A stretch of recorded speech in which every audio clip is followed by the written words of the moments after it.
Hello everyone, good evening आप सभी को। आज हमारी क्लास नंबर 9 है, जो कि टीचिंग एप्टीट्यूड की हमारी क्लासेस कंटिन्यूसली चल रही हैं।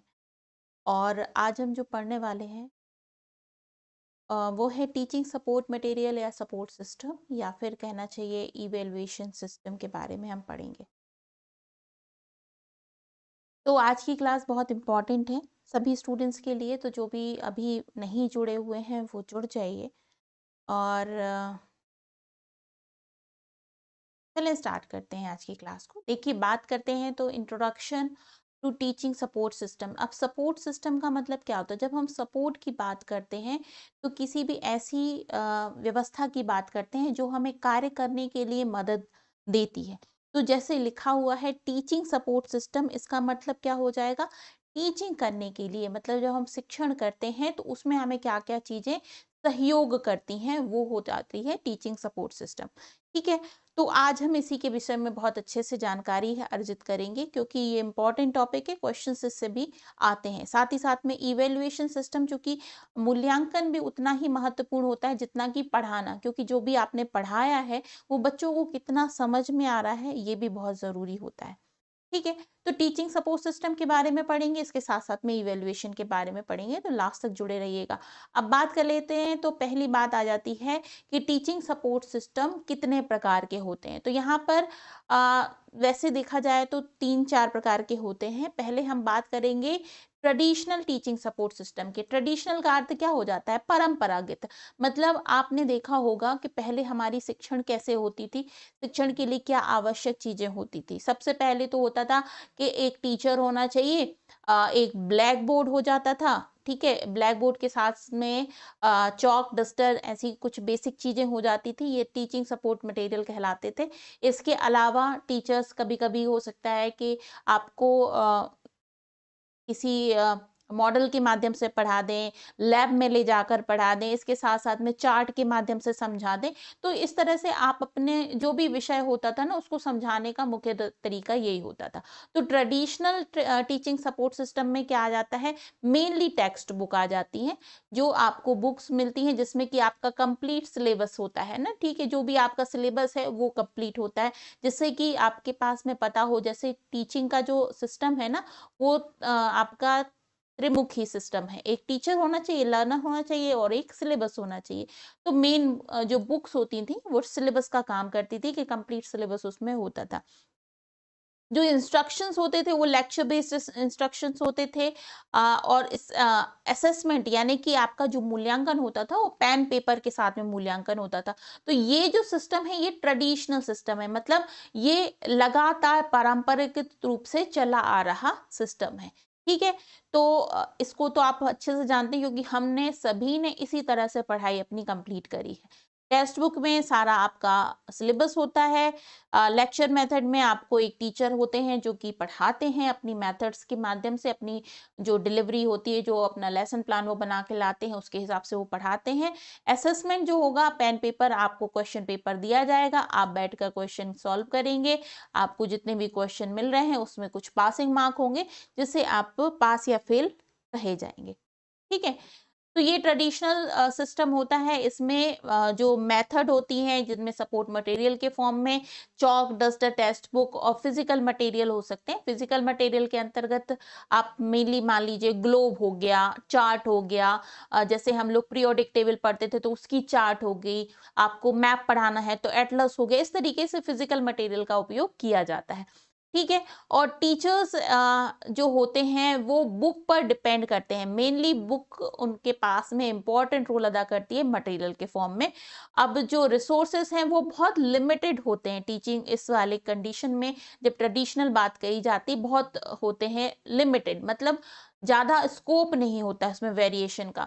फिजिकल क्लासरूम होगा, टेक्स्ट बुक होगी, उसके बाद में कुछ विजुअल एड्स हो सकते हैं, जैसे कि चार्ट, मॉडल्स वगैरह, है ना। इसके बाद में जो फीडबैक, मतलब स्टूडेंट्स का फीडबैक लेते हैं कि उन्होंने जो भी पढ़ा समझा, उन्हें समझ में आया है नहीं आया। उनका जो असेसमेंट होगा वो भी कैसा होगा? मैन्युअली होता था। ठीक है, मैन्युअली होता है, जिसमें कि टीचर क्या करेंगे, एक क्वेश्चन पेपर बनाएंगे, क्वेश्चन पेपर को स्टूडेंट्स को देंगे और स्टूडेंट्स उसके क्वेश्चंस को सॉल्व करेंगे। मेनली ऐसा होता है कि 5 प्रश्न दे दिए, 10 प्रश्न, 10 में से 5 प्रश्न करना है। तो एक बहुत ही सामान्य तरीके से सपोर्ट सिस्टम चलता है, ये ट्रेडिशनल सपोर्ट सिस्टम कहलाता है या ट्रेडिशनल वे ऑफ टीचिंग कहलाता है। आगे बढ़ें तो अब हम थोड़ा-सा मॉडर्न में आ जाते हैं। मॉडर्न का मतलब जिसमें कि नवाचार आ जाए, जिसमें मॉडर्निटी आ जाती है, तो ये मॉडर्न टीचिंग सपोर्ट सिस्टम हो जाता है। इसमें क्या चेंजेस आ जाते हैं, इसको हम समझ लेते हैं। इसमें इंटरैक्टिव लर्निंग प्लेटफ़ॉर्म हो जाता है। इंटरैक्टिव का मतलब थोड़ा-सा उसमें मॉडर्नाइज़ेशन इन्वॉल्व हो जाता है, जैसे कि डिजिटल टूल्स आ जाएँगे, कुछ स्टूडेंट्स को एंगेज करने की प्रोसेस में अलग-अलग तरीके से उनकी जो एंगेजमेंट है उसे बढ़ाने की कोशिश की जाएगी। पर्सनलाइज्ड लर्निंग पाथ हो जाते हैं अलग-अलग तरीके से, जैसे मैंने आपको अभी थोड़े दिन पहले टीचिंग मेथड्स बढ़ाया था ना, तो अलग-अलग तरीके की टीचिंग मेथड्स मैंने आपको बताई थी। तो यहाँ पे पर्सनलाइज्ड पाथ हो जाता है, जो कि डिफरेंट टाइप ऑफ स्टूडेंट्स के लिए डिफरेंट तरीके से लर्निंग का काम करते हैं। ठीक है, और में डाटा ड्राइवन इंस्ट्रक्शन हो जाते हैं। इसमें डेटा एनालिसिस की सुविधा होती है, जो कि ये बता सके कि स्टूडेंट की जो प्रोग्रेस हो रही है वो अप टू द मार्क हो रही है या नहीं हो रही है, किसी तरीके की कोई कमी है स्टूडेंट्स में। जैसे कि आप जानते हैं कि स्टूडेंट्स जो होते हैं वो अलग अलग तरीके के अपनी फिजिकल और मेंटल अवेलेबिलिटी के होते हैं, है ना। तो कई सारे स्टूडेंट्स होते हैं जिसमें पर्सनल डिफरेंसेस होते हैं, कुछ बहुत क्विक लर्नर होते हैं, कुछ बहुत स्लो लर्नर्स होते हैं। तो हर तरीके के स्टूडेंट्स के लिए उनका एक डेटा बनाया जाता है, ताकि उनका इवेल्युएशन बहुत अच्छे से हो पाए, उनकी रेमेडी बहुत अच्छे से हो पाए, और जो रेमेडियल क्लासेस उनके लिए आवश्यक हैं वो भी उन्हें प्रोवाइड की जा सके। तो ये मॉडर्न टीचिंग सिस्टम में कुछ इनोवेशन बनाया जाता है। ठीक है, अब इसमें थोड़ा और डिटेल में समझते हैं हम। मॉडर्न टीचिंग मेथड यहाँ पर इंटरैक्टिव टेक्निक्स हो जाती है बियॉन्ड टेक्स्ट बुक। अब देखिए, टेक्स्ट बुक तो एक इम्पॉर्टेंट रोल अदा करती है, क्योंकि टेक्स्ट बुक हमको सिलेबस से जोड़े रखती है ना, जो आपका सिलेबस है उससे जोड़े रखती है। लेकिन अब आपको कुछ इंटरैक्टिव टेक्निक्स भी यहाँ पर उपयोग हो सकती हैं, जैसे कि आपको कुछ कंप्यूटर टूल्स के माध्यम से, वीडियो लेक्चर्स के माध्यम से, ये कुछ बियॉन्ड टेक्स्ट बुक आपको बताई जाती हैं, जो कि इम्पोर्टेंट रोल अदा करती हैं बच्चों को समझने में, सीखने में। ठीक है, नेक्स्ट क्या आ जाता है, teacher might be use multimedia presentation. आप टीचर्स पहले तो मल्टीमीडिया प्रेजेंटेशन यूज नहीं करते थे, लेकिन आजकल आप देख रहे होंगे हर एक जो क्लासेस होती है उसमें स्मार्ट बोर्ड का उपयोग किया जा रहा है, जो कि बहुत ही अच्छे से वीडियो लेक्चर्स को प्रेजेंट करते हैं, ताकि ऑडियो विजुअली स्टूडेंट्स समझ सके। ठीक है, एजुकेशनल सॉफ्टवेयर का उपयोग किया जाता है, इंटरैक्टिव वाइट बोर्ड का उपयोग किया जाता है। ये सारी चीजें मॉडर्न टेक्निक में, मॉडर्न सपोर्ट सिस्टम में उपयोग की जा रही हैं। ठीक है, there is focus on the engaging student. आपका मेन फोकस क्या होता है कि ज्यादा से ज्यादा स्टूडेंट्स का एंगेजमेंट बढ़ाया जाए। ठीक है, जैसे कि पुरानी जो मेथड होती है, जिसमें हम लेक्चर मेथड कहते हैं जिसको, तो वहां पे क्या होता है कि टीचर्स स्टूडेंट्स को अपना लेक्चर डिलीवर करते हैं। बहुत सारे स्टूडेंट्स उसको ग्रैप नहीं करते हैं, जिनका जो दिमाग है वो बहुत ज़्यादा स्टेबल नहीं होता है, वो अलग अलग डायरेक्शन में स्टूडेंट घूमने लगते हैं। लगता है फिजिकली वो वहां पर बैठे हुए हैं, लेकिन वो समझते कुछ भी नहीं है।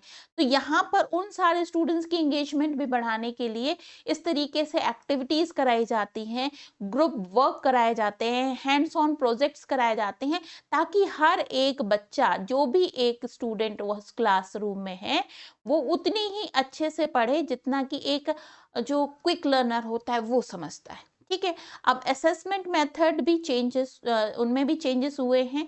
क्या क्या हुआ है, जैसे कि ऑनलाइन क्विजेस के माध्यम से, पीयर असेसमेंट के माध्यम से, डिजिटल पोर्टफोलियोज के माध्यम से असेसमेंट भी कराया जाता है। अब ऑनलाइन क्विज क्या होते हैं कि आपको क्विज दिए गए हैं, ऑनलाइन माध्यम से आपको उनको सॉल्व करना है।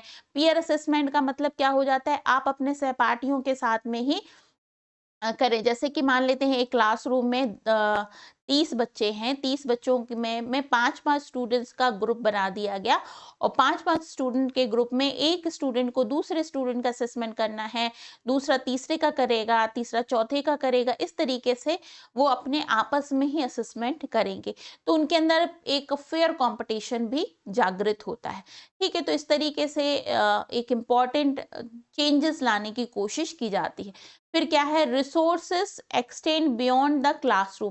कुछ रिसोर्सेस को एक्सटेंड किया जाता है कि क्लासरूम अकेला ही ना हो क्लास के लिए, पढ़ाने के लिए, बल्कि कुछ और भी इन्वॉल्व किए जाए स्टूडेंट्स की टीचिंग लर्निंग प्रोसेस को आगे बढ़ाने में। जैसे कि ऑनलाइन लाइब्रेरीज का उपयोग किया जाता है, जो बच्चे कहीं पे भी किसी भी कंडीशन में एक्सेस कर सकते हैं।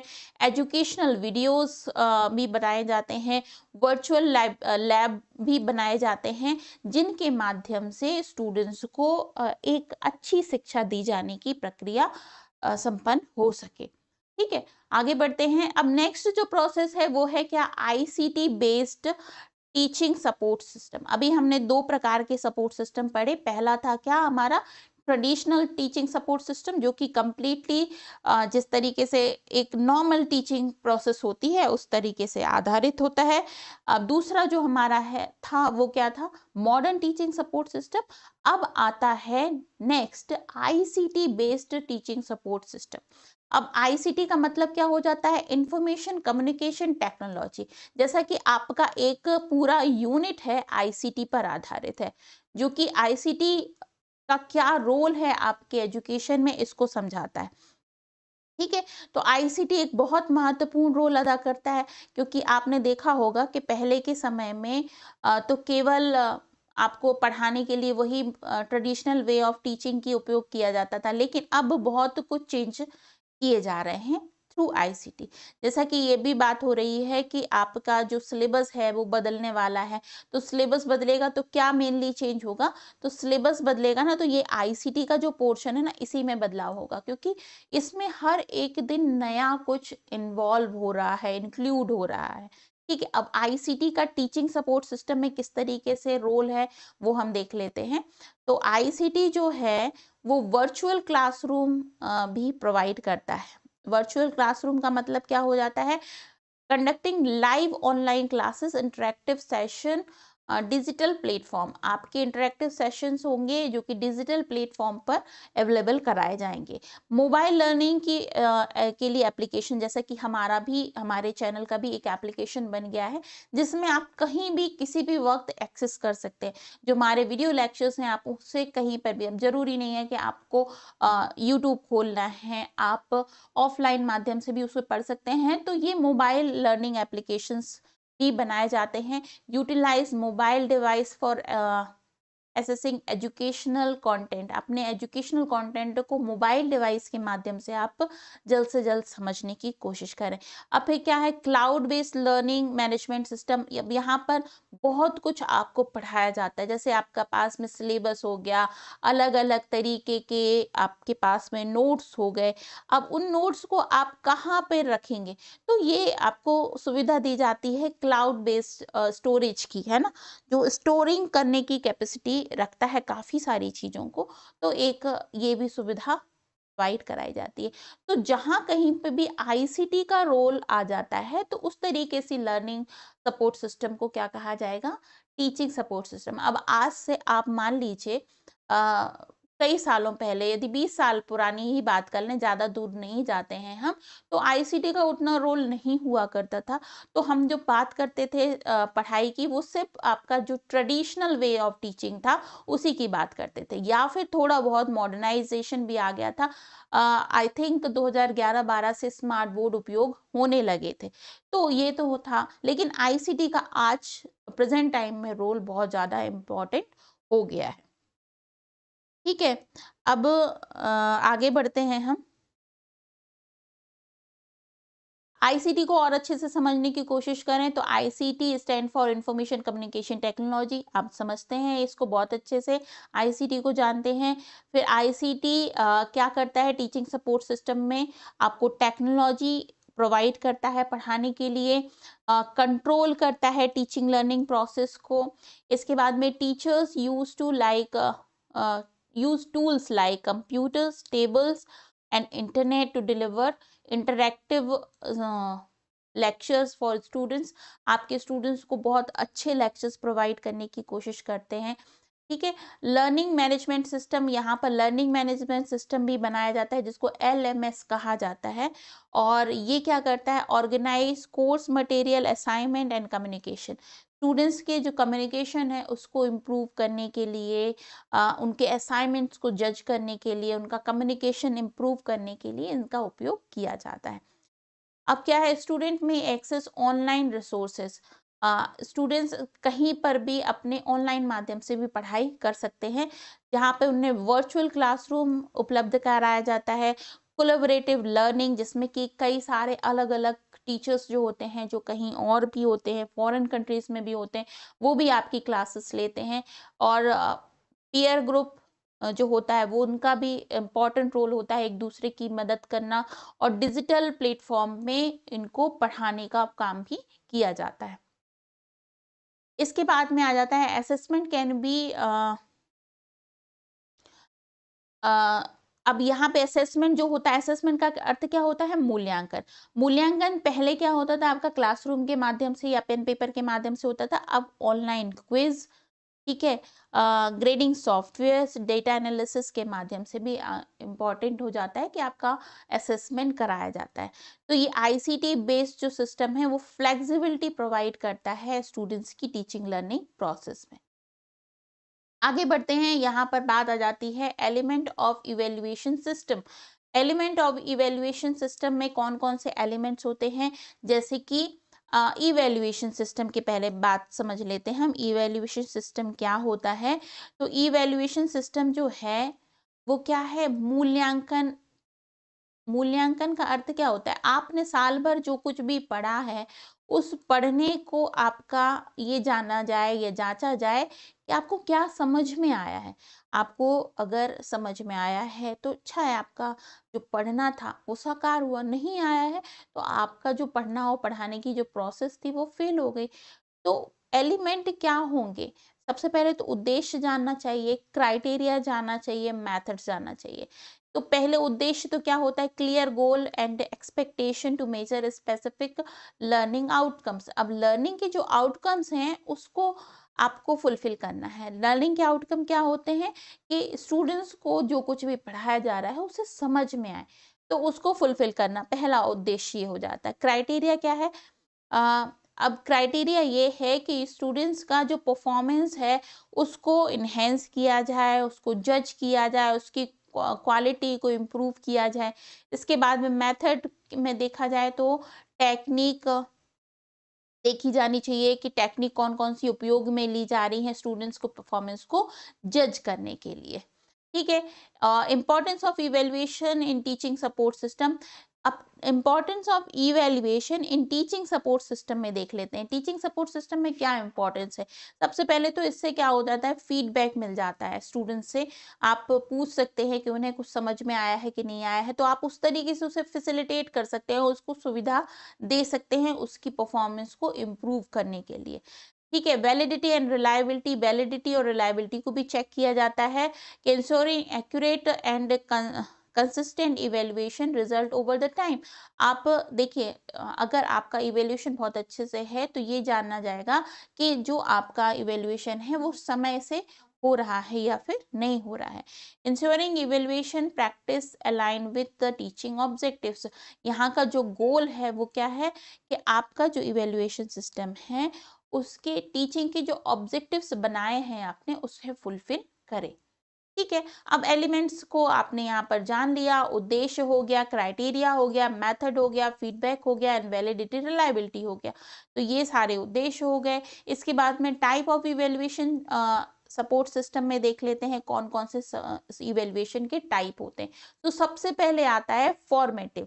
ठीक है, फॉर्मेटिव इवेल्युएशन क्या होता है, जिसको कहा जाता है आपका जो कि जैसे आपका एक सत्र होता है, ठीक है, एक सत्र होगा, एक सत्र में आपके 2 सेमेस्टर होंगे।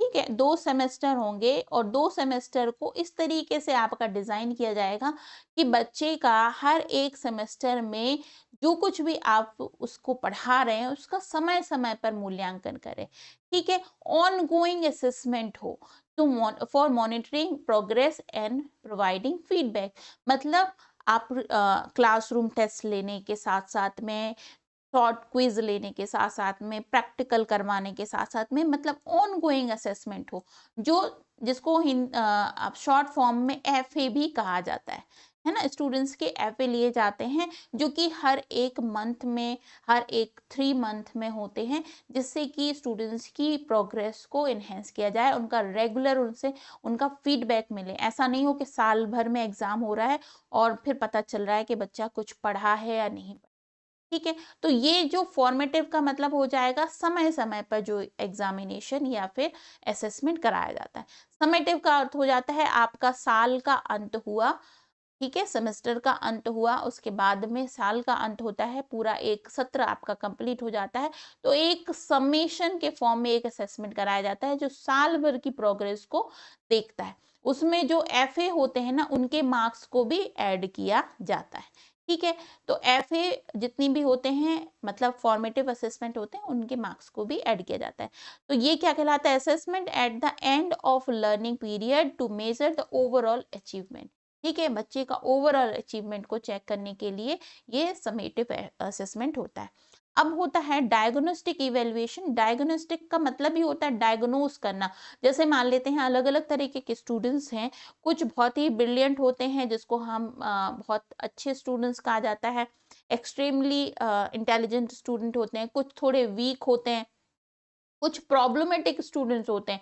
अब हर एक स्टूडेंट्स की प्रॉब्लम अलग अलग होती है, तो टीचर का काम होता है हर एक स्टूडेंट्स को चेक करे और उसके बाद उनकी डायग्नोस करे कि उनकी प्रॉब्लम क्या है, और उसके बाद उनकी रेमेडियल क्लासेस भी ली जाए। तो डायग्नोस्टिक इवेल्युएशन हर एक अलग अलग स्टूडेंट का होता है to identify the strength and weakness of the students, ठीक है। तो ये चीजें चेक होने के लिए होता है। तो फॉर्मेटिव आपको समझ में आ गया, समेटिव समझ में आ गया, जो लास्ट में होता है डायग्नोस्टिक समझ में आ गया, हिंदी में इसको विश्लेषणात्मक मूल्यांकन कहते हैं। इसको समाप्ति कारक मतलब लास्ट में होने वाला कहा जाता है, ठीक है। नेक्स्ट इसके बाद में आते हैं कुछ और तरह के मूल्यांकन होते हैं, जैसे होता है नॉर्म रेफरेंस्ड इवेल्युएशन, जिसको नॉर्म संदर्भित इवेल्युएशन कहा जाता है। ये क्या होता है? एक छात्र के प्रदर्शन को उसके उस समूह के अन्य प्रदर्शनों के साथ में तुलना करना, ठीक है। एक तरीके कंपैरिजन करवाया जाता है student performance to the performance of other same group, उसी तरीके के अलग अलग ग्रुपों के साथ में कंपैरिजन कराना, ताकि स्टूडेंट्स को खुद अपना इनर मोटिवेशन इनहेंस करने का मौका मिले। दूसरा होता है मानक क्रिएशन रेफरेंस्ड इवेल्युएशन, मानक संदर्भित मूल्यांकन, ठीक है। अब ये क्या होता है? पूर्व निर्धारित मानकों या मानकों के आधार पर छात्र के प्रदर्शन का मूल्यांकन करना। देखिए हमेशा हमारे पास कुछ पुराना तो होता ही है, पूर्व निर्धारित जो एरिया होता है कि इस पर्टिकुलर सब्जेक्ट में पहले स्टूडेंट्स ने किस तरीके से परफॉर्म किया है, तो उस चीज पर आपका जो परफॉर्मेंस है उसे चेक किया जाता है, ठीक है। तो इससे भी स्टूडेंट्स की इनर मोटिवेशन और आउटर मोटिवेशन दोनों में ही फायदा होता है। आगे बढ़े तो इवेल्युएशन इन चॉइस बेस्ड क्रेडिट सिस्टम। देखिए आजकल सीबीएस सिस्टम के तहत ही आपका मूल्यांकन होता है, जो भी इस क्लासरूम स्कूल में पढ़ रहे हैं या यूनिवर्सिटी में पढ़ रहे हैं या फिर कॉलेजेस में पढ़ रहे हैं। सीबीएस का मतलब क्या हो जाता है? Choice based credit system. आप अगर मान लेते हैं कोई एक ऐसा स्टूडेंट है जो आज स्टार्ट किया है उसने पढ़ना, लेकिन किसी वजह से उसने फर्स्ट ईयर तो कर लिया, लेकिन उसके बाद में वो आगे की पढ़ाई अपनी नहीं कर पाया। उसके बाद उसको 2 या 3 साल के बाद पढ़ने का मौका मिला, तब वो सेकेंड ईयर कर रहा है, तब ऐसा नहीं होगा उसको फिर से फर्स्ट ईयर करना पड़ेगी। यहाँ पे जो भी उसके मार्क्स है वो कैरी फॉरवर्ड होकर यहाँ पर ऐड हो जाएंगे, ताकि वो सेकेंड ईयर थर्ड ईयर में जो भी पढ़ाई करता है वो ऐड हो जाए, मतलब क्रेडिट हो जाता है, ठीक है। क्रेडिट होने का मतलब ही क्या होता है? जमा हो जाना, ठीक है ना। तो ये जमा हो जाता है। तो ये स्कूल एजुकेशन में, हायर एजुकेशन में जो इवैल्यूएशन है वो आजकल इसी तरीके से हो रहा है, चाहे स्कूल एजुकेशन की बात की जाए, चाहे हायर एजुकेशन की बात की जाए। ठीक है, तो ये सीबीएस सिस्टम है, इसको कल की क्लास में हम लोग बहुत डिटेल में समझेंगे, क्योंकि इससे इंडिविजुअली देखा जाए तो चॉइस बेस्ड क्रेडिट सिस्टम से बहुत सारे क्वेश्चंस आते हैं। इसको मैं बहुत डिटेल में आपको अगली क्लास में समझाऊंगी। ठीक है, आगे बढ़ते हैं हम। नेक्स्ट तरीके का क्या होता है, कंप्यूटर बेस्ड टेस्टिंग, जैसे जिसको आजकल बहुत इजी टर्म में हम बोलते हैं, सीबीटी मोड में आपका एग्जामिनेशन होगा। ठीक है, जैसे कि आपका जो आप प्रिपरेशन कर रहे हैं यूजीसी नेट की, तो किस तरीके से परफॉर्मेंस आपका चेक किया जाएगा, आपको एग्जामिनेशन जो दिया जाएगा वो भी सीबीटी मोड में ही होगा। मतलब आप पेन पेपर से जाकर एग्जाम नहीं देंगे, आपको इस तरीके से कंप्यूटर स्क्रीन पे क्वेश्चंस आएंगे, आपको यहाँ पर आंसर टिक करना होगा और यहाँ पर आपका समझ पता चल जाएगा कितने आपने क्वेश्चन अटेम्प्ट किए हैं, कितने छोड़ दिए हैं। ठीक है, तो ये आ जाएगा। तो जो क्वेश्चन पेपर का पैटर्न है ना वो चेंज हो गया, पेन पेपर के माध्यम से नहीं, बल्कि आप किससे दोगे, कंप्यूटर बेस्ड टेस्ट दोगे। तो इसको भी इवेल्युएशन का एक प्रकार कहा जाता है, जो कंप्यूटर बेस्ड टेस्ट होता है। इसमें डिजिटल डिवाइस दी जाती है ताकि आप अपना काम करें। ठीक है, फ्लेक्सिबिलिटी होती है शेड्यूलिंग की, कि आप पेपर 1 पहले करना चाहते हैं, पेपर 2 पहले करना चाहते हैं, आप जो मन चाहे वो कर सकते हैं। लैंग्वेज की भी फ्लेक्सिबिलिटी होती है कि आप अपनी लैंग्वेज चेंज कर सकते हैं, कि आप चाहें तो लैंग्वेज आप हिंदी पे अपना एग्जाम देना चाहते हैं तो हिंदी में कर लीजिए, इंग्लिश में करना चाहते हैं तो इंग्लिश में कर दीजिए। ठीक है, तो बहुत अच्छे से क्वेश्चन आप पढ़ सकते हैं, छोटा या बड़ा फ़ॉन्ट भी कर सकते हैं। ठीक है, तो ये चेंजेस करने की जो कि पेन पेपर में सुविधा ये नहीं मिलती थी। ठीक है, फिर कंप्यूटर बेस्ड टेस्ट में क्या होता है, adaptive adjustment difficulty of question based of students response, मतलब बहुत अच्छे से स्टूडेंट्स अपना रिस्पॉन्स दे सकते हैं। ठीक है, सिक्योरिटी मेजर्स भी बहुत अच्छे होते हैं, असेसमेंट की प्रोसेस इजी हो जाती है, रिजल्ट भी जल्दी आ जाता है। तो ये एक टेस्ट की प्रणाली है जिसको कंप्यूटर बेस्ड टेस्ट कहा जाता है। ठीक है, अब आता है innovation in evaluation system. Innovation का मतलब ये होता है नवाचार।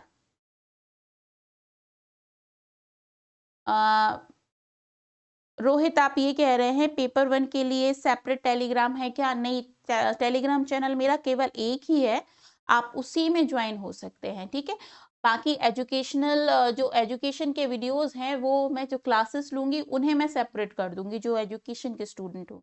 ठीक है, तो आप टेलीग्राम से ज्वाइन हो जाएं तो ये जो आपको ये नोट्स हैं वो वहां पर मिल जाएंगे। ठीक है, अब बात कर लेते हैं इनोवेशन इन इवैल्यूएशन सिस्टम। तो इनोवेशन का मतलब हो जाएगा नवाचार।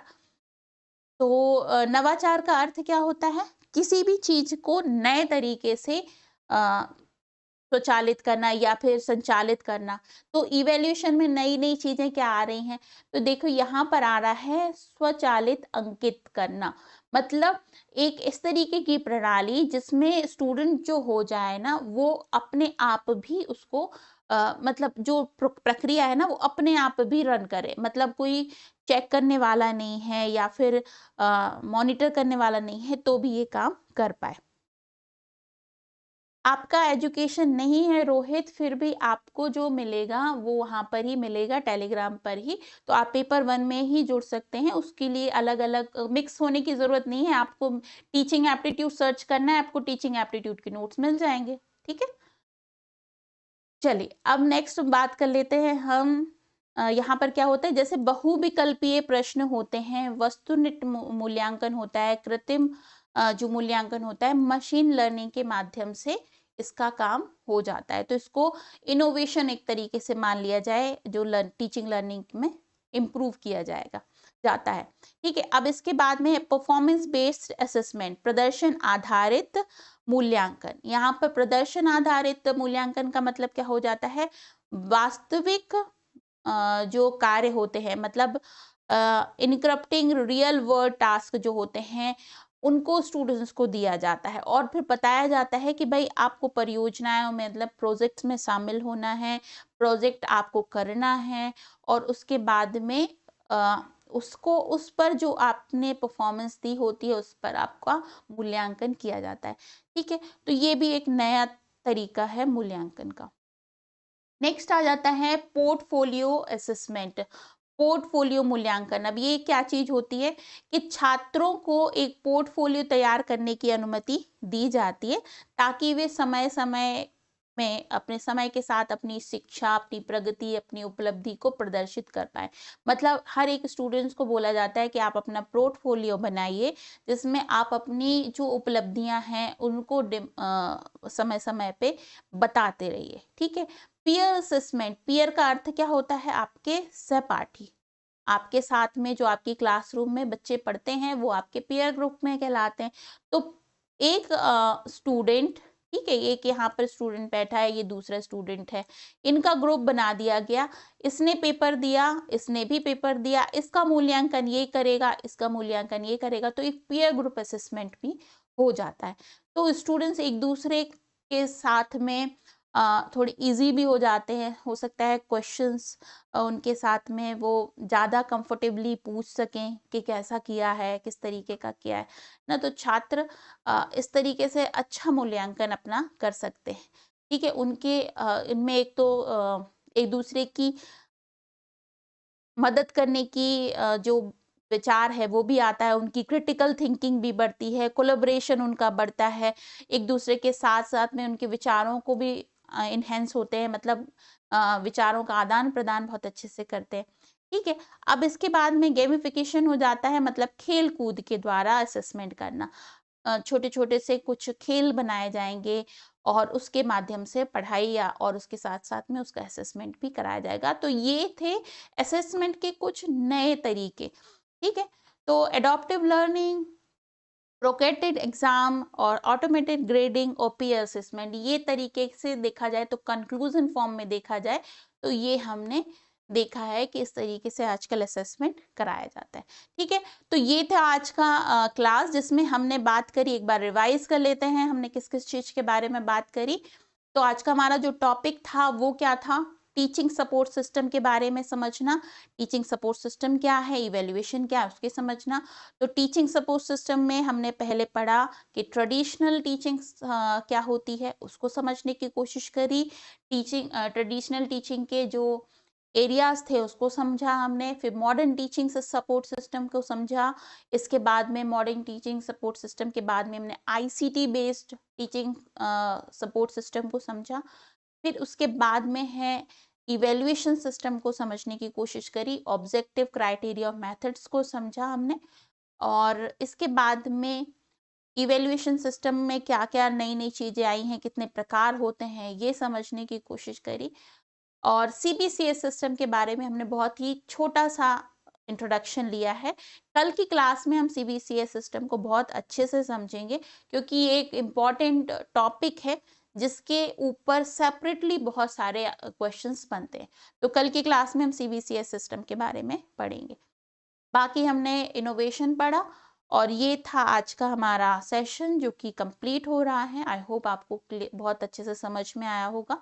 और अगर आप एग्जाम टारगेट स्टडी करना चाह रहे हैं तो आपका मेन फोकस होना चाहिए, आप रेगुलर स्टडी करें। कोई भी एक बुक आप परचेस कर सकते हैं। आपको डेली बेसिस पे अपने एमसीक्यूज को सॉल्व करना है। एमसीक्यू के लिए आप कोई भी पुस्तक खरीद सकते हैं, बाजार में बहुत अच्छे एमसीक्यूज की बुक्स मिलती हैं। और आपको कोशिश करना है कि आप पिछले 5 सालों के पेपर्स जरूर करें अगर आप इस एग्जाम को टारगेट करना चाहते हैं। ठीक है। ये सारी चीजें अगर आप चाहते हैं तो आपको हमारे एप्लीकेशन में मिल जाएंगी। एप्लीकेशन को आप जरूर डाउनलोड कर लीजिए। ठीक है। तो आज के सेशन को हम यहीं पर फिनिश करते हैं। आई होप आप सभी को अच्छा लगा होगा। तो शाम को 7 बजे आपको हमारे साथ में जुड़ना है रेगुलर बेसिस पे।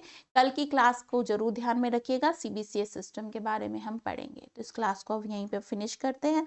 कल फिर मिलते हैं सेम टाइम पर। तब तक के लिए बाय बाय।